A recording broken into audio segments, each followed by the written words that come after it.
Hello, जय श्री कामतानाथ की जय हो, संगीता माता की।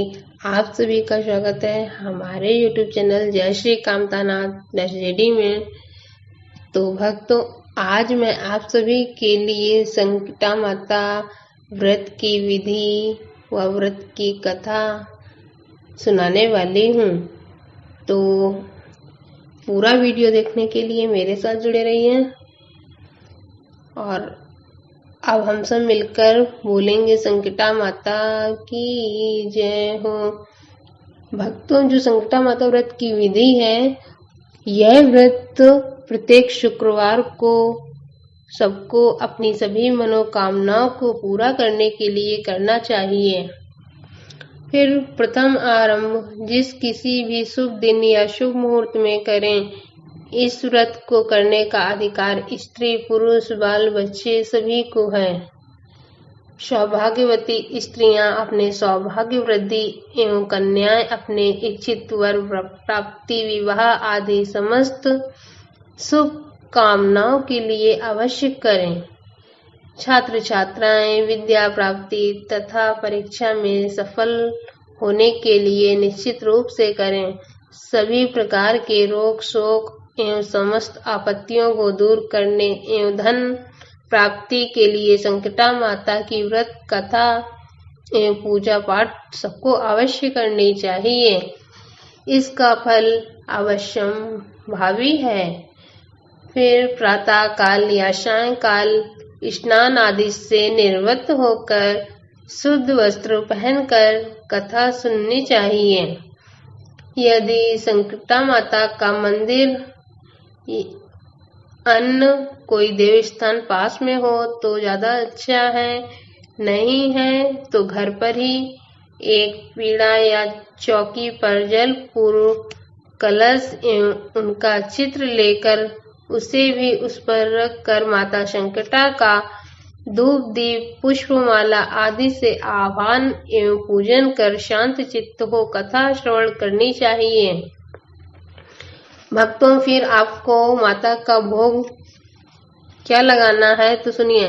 चावल का चूड़ बनाकर उसका लड्डू या चूड़ ही अनेक तरह की अच्छी अच्छी मिठाइयाँ, केला, संतरा आदि सामयिक ऋतु फल अर्पण करें तथा नारियल, सिंदूर और अन्य सौभाग्य द्रव्य, वस्त्र, धूप दीप, पुष्पमाला, दक्षिणा आदि यथाशक्ति समर्पित कर माता का पूजन करें।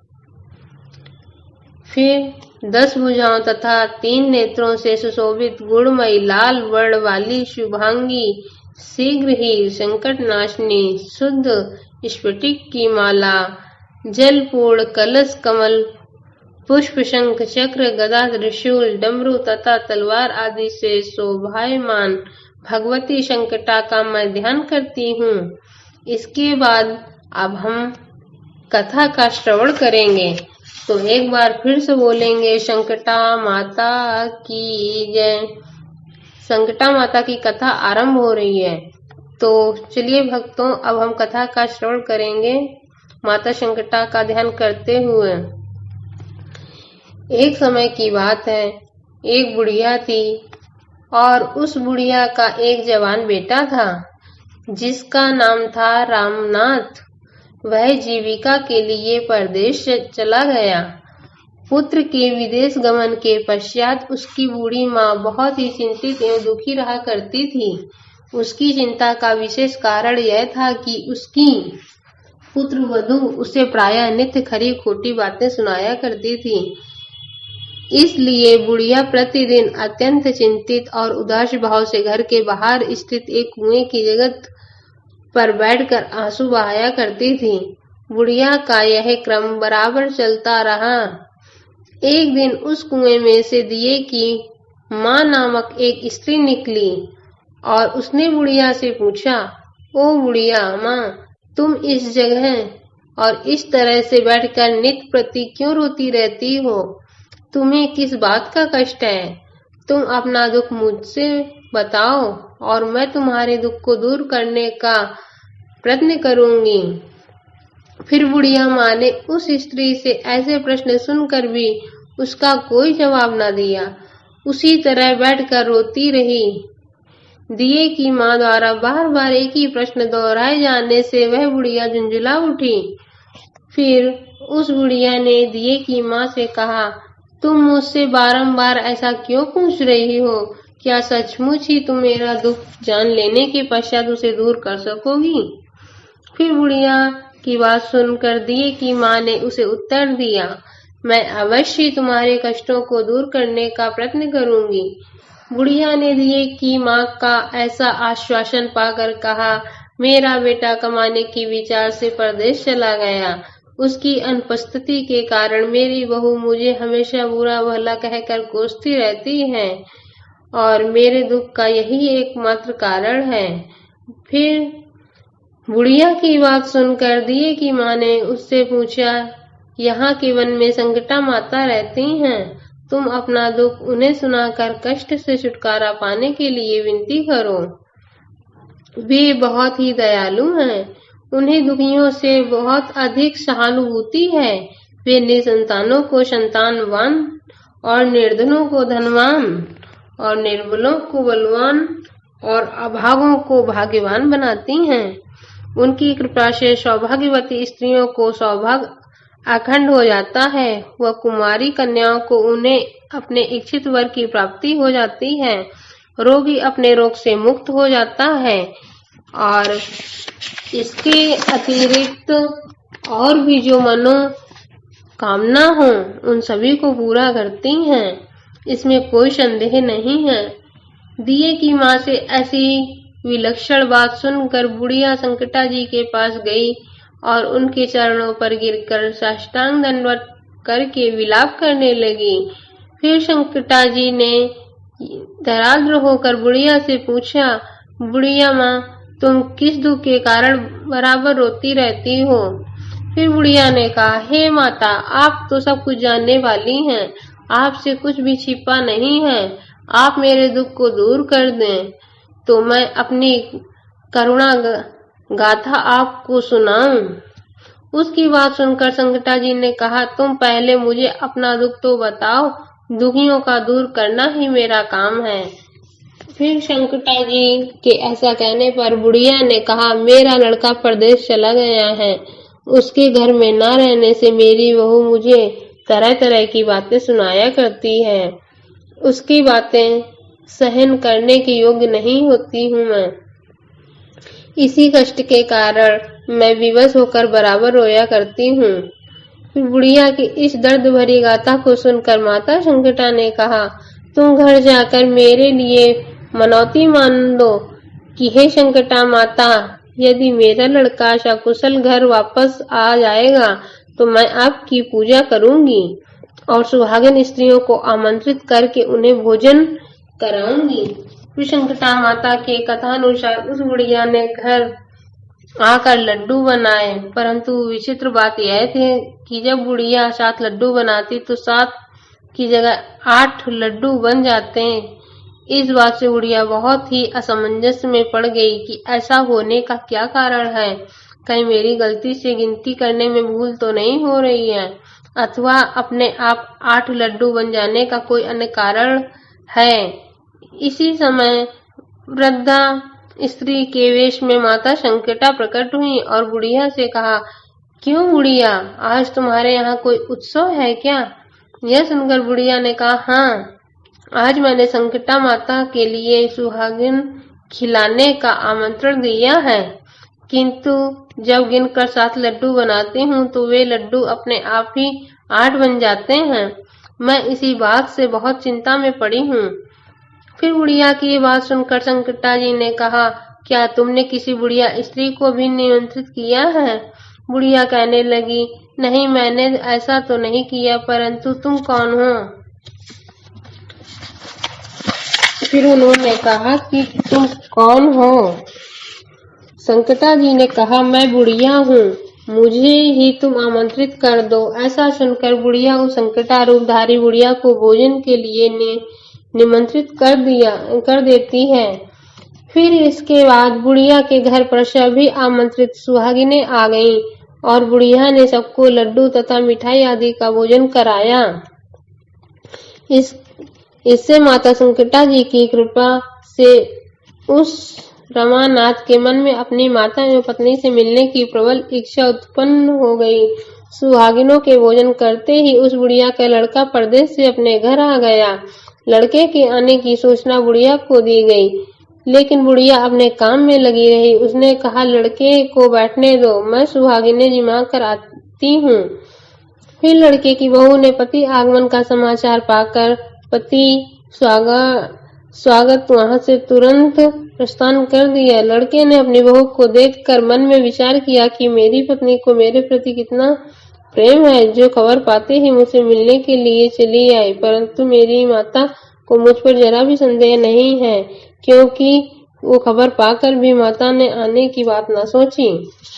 जब पूजा का काम समाप्त हो गया और सभी सुहागिनें भोजन करके अपने अपने घरों को लौट गईं, तो बुढ़िया अपने बेटे से मिलने के लिए उसके पास पहुंची। माँ के आने पर लड़के ने पूछा, माँ तुम अब तक कहाँ रही?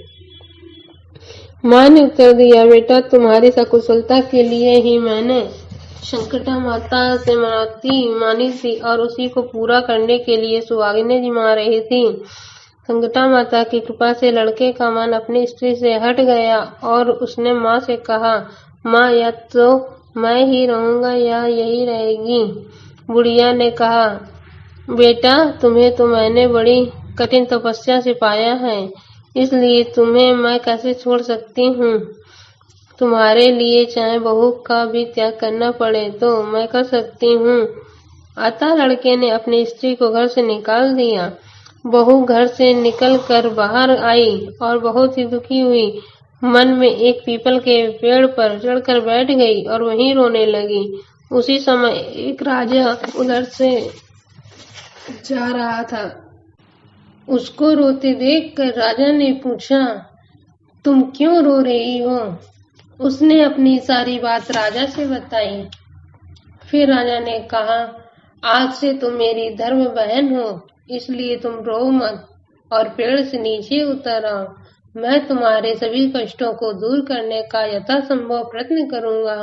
फिर राजा के मुख से ऐसी बात सुनकर वह स्त्री पेड़ से नीचे उतर आई और राजा के साथ साथ उसके महल को चली गई। घर जाकर राजा ने अपनी रानी से सारा वृत्तांत कह सुनाया और रानी को संबोधित करते हुए कहा, देखो यह आज से मेरी धर्म बहन है, इसको किसी प्रकार का कष्ट नहीं होना चाहिए। राजा के यहाँ पहुंचकर फिर उस रमानाथ की स्त्री ने संकटा माता के निमित्त सुहागिनों को बुलाकर भोजन कराया, लड्डू बांधकर रानी को भी न्योता दिया। जब सभी सुहागिनें लड्डू खाने लगीं, तो रानी ने कहा, मुझे तो रबड़ी मलाई तथा सुस्वादु मिष्ठान भी हजम नहीं होते, तो फिर ये पत्थर सरीखे कठोर लड्डू कहाँ से हजम होंगे। ऐसी अवहेलना पूर्वक बातें कहकर रानी ने लड्डू खाने से इनकार कर दिया। फिर संकटा माता की कृपा से सुहागिनें के खाते ही खाते उस स्त्री का पति अपने घर से उसको लेने के लिए आ गया। यहाँ आकर अपनी पत्नी को माता संकटा जी की पूजा करते हुए उसने देखा। संकटा माता को हाथ जोड़कर उसने अपनी पत्नी से कहा, प्रिय मेरे अपराध को क्षमा करो। पत्नी ने कहा, पतिदेव यह सब प्रारब्ध से ही होता है, इसमें किसी का कोई दोष नहीं है। आप मेरे ईश्वर स्वरूप हैं, मेरे ही अपराधों को आप क्षमा करें। यूँ कहकर उन दोनों ने मिलकर माता की सविधि पूजा की और पूजा की समाप्ति होने पर वे दोनों स्त्री पुरुष प्रसाद खा पीकर अपने घर जाने के लिए तत्पर हुए। जाते समय बहू ने उस रानी से कहा, मुझको जब दुख पड़ा तो मैं अपने धर्म भाई के साथ तुम्हारे घर चली आई, और यदि तुमको भी किसी तरह का कष्ट पड़े तो तुम मेरे यहाँ निसंकोच भाव से चली आना। ऐसा कहकर बहू अपने पति के साथ राजा के घर से विदा हो गई।